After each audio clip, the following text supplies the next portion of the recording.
Um, well, I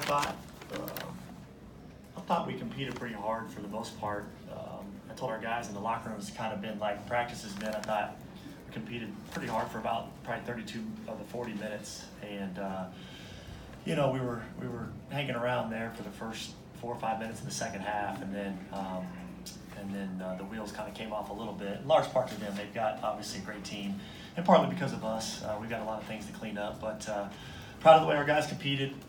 Tough environment to come into. Obviously, Coach Self has an unbelievable team. They're going to be terrific this year, and they're still figuring some things out. But I thought our guys played hard.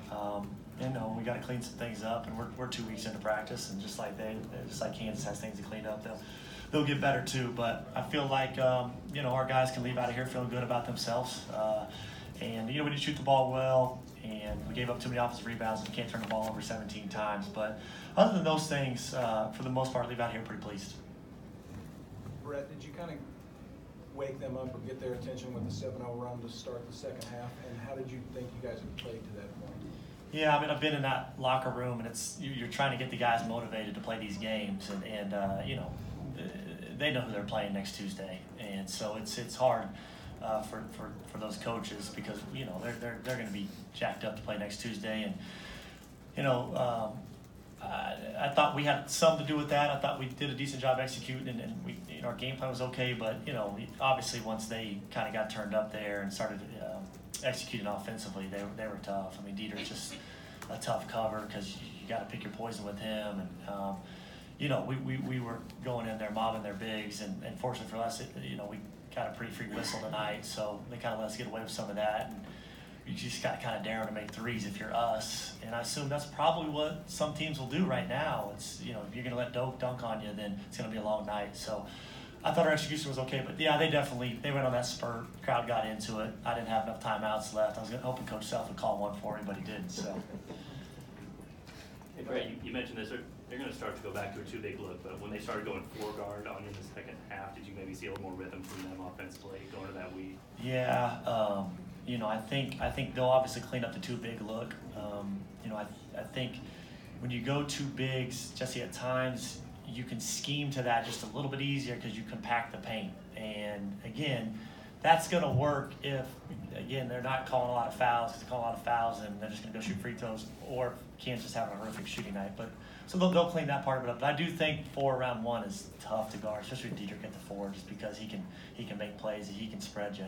So you got to decide what you want to do on ball screens, and they put you in a jam on ball screens, and that's kind of where we got hung up. We were hedging for a while and having some efficiency of that, and they just started popping their bigs, and we didn't do a great job of scrambling out of it, but it's definitely tough to guard. Brett, you got the ovation. It doesn't look like you went in the wrong locker room. Can you just sum up the night being back in here?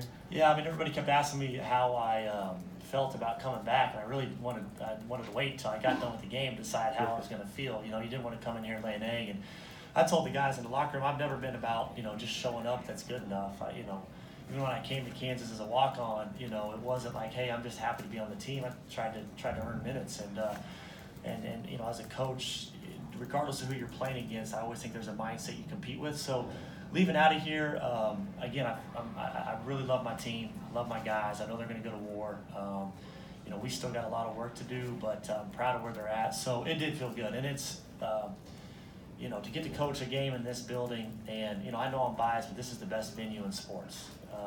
And I've coached. I got to coach at Wake Forest, and so I got to go to Duke, and I got to go to Carolina, and I've been in Kentucky, and I've been at Michigan State, and been at UCLA, and no offense to those other places. If Duke wants to hire me one day, you guys have to erase this tape, but it doesn't compare. It doesn't compare, and so for me to get to coach a game in here, and for our guys to get to play in here, pretty cool. Coach, you mentioned Dietrich a couple times. What were your impressions of him? Well, I saw him on film against Emporia State, and he just plays with a great pace. He doesn't ever get sped up. He's just in rhythm. He doesn't get out of control, and he's not the most athletic guy, but he's athletic enough, and he's long enough, and great vision. Can score at all 3 levels, which you look for. He can score around the rim. He's got a little mid-range, and he can knock down threes. He's going to be a problem in this league. And Coach, they ran the most vanilla stuff they can run. They'll run different actions for him, and they'll have a lot more in, I'm sure, for Michigan State. But they'll be able to utilize him in a lot of different ways. How about Javion's performance, particularly in the first half? Yeah, Javion's got a chance to go down as a top 4 all-time leading scorer in Washburn history. He's had an unbelievable career. He's a senior for us, and he's not afraid of the moment. He embraces these type of games. He's put in a lot of work in the offseason, so I was really happy for the way he played. He's been a great leader for us, and he's going to have a big year. What's the biggest positive your team can take from this experience? Well, you coming out in Fieldhouse, you compete like that, and I told our guys, hey, if we compete like that at the Division II level all year, will anybody beat us, or will we have a chance of losing? And they're like, not really. And so, you see this a lot. Teams come into this environment, get amped up, and you compete. Well, now that's got to be the standard. And now the tough part is, can we sustain this level of competitiveness in practice starting next week and then in the games we have coming up? And, if we can do that, we should have a good year. Javion, what was this experience like for you? It was amazing. Like I said in the interview earlier this week, being from Kansas, always watching them growing up, you want to play in an outfield house. So I think going out for my senior year playing against, an outfield house was a great memory. But like Coach said, I've had a great, career. But the biggest thing for me that I see on the stat sheet is I had 4 turnovers tonight. So I got to fix that and move forward. Go ahead. I was just going to ask you about your shooting. You hit the 2 bombs, and it looked like maybe the third one might be a heat check. How about your shooting in the first half? It just comes from confidence from coaches. They always tell me to be ready to shoot. So, playing in outfield house, you always want to get them up. So I think after that first one went down, and it gave me the basket look a little bit bigger for me. So that third one was definitely a heat check. So. Were you, Javion, proud of your teammates and just kind of how you responded and, like Coach said, how you competed?